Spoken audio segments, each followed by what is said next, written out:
Assalomu alaykum azizlarim.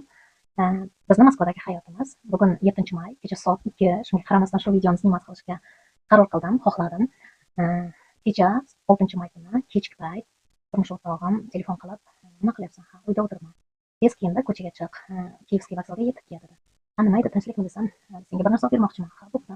Kiyevskiy vokzal elektrichkaga o'tirdim-da, Kiyevskiy vokzalga yetib bordim. Yetib bordim. Qarasam, xo'jayinim Yamaguchi magazining oldida turibdi.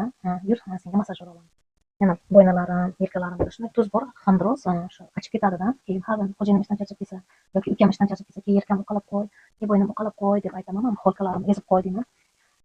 Shuning uchun ham ba'zida ular ishdan charchab kelganda yoqmaydi. "Yur, undan ko'ra massajyor olib beraman" deb massajyor olib berdi. Kelinglar, hozir raspakovka tovar. Mana shu tovarni raspakovka qilamiz.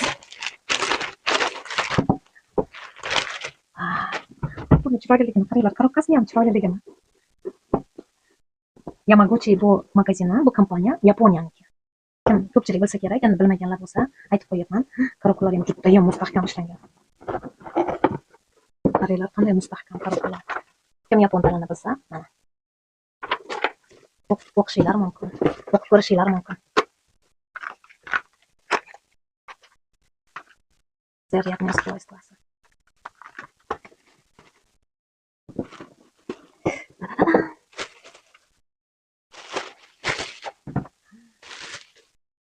Buni qaranglar, qanaqaligini. Buni og'irligini qaranglar, yaxshigina, anchagina og'ir. Og'ir, prям metalldan bo'lganga o'xshaydi.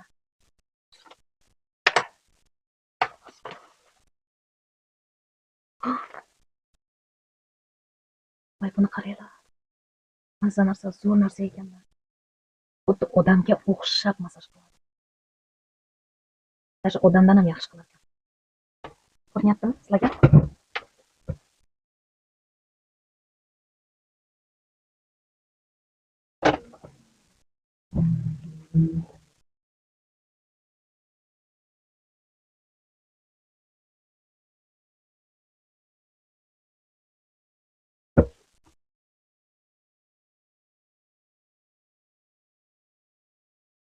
Ishdan charchab kelganingizda tasavvur qiling.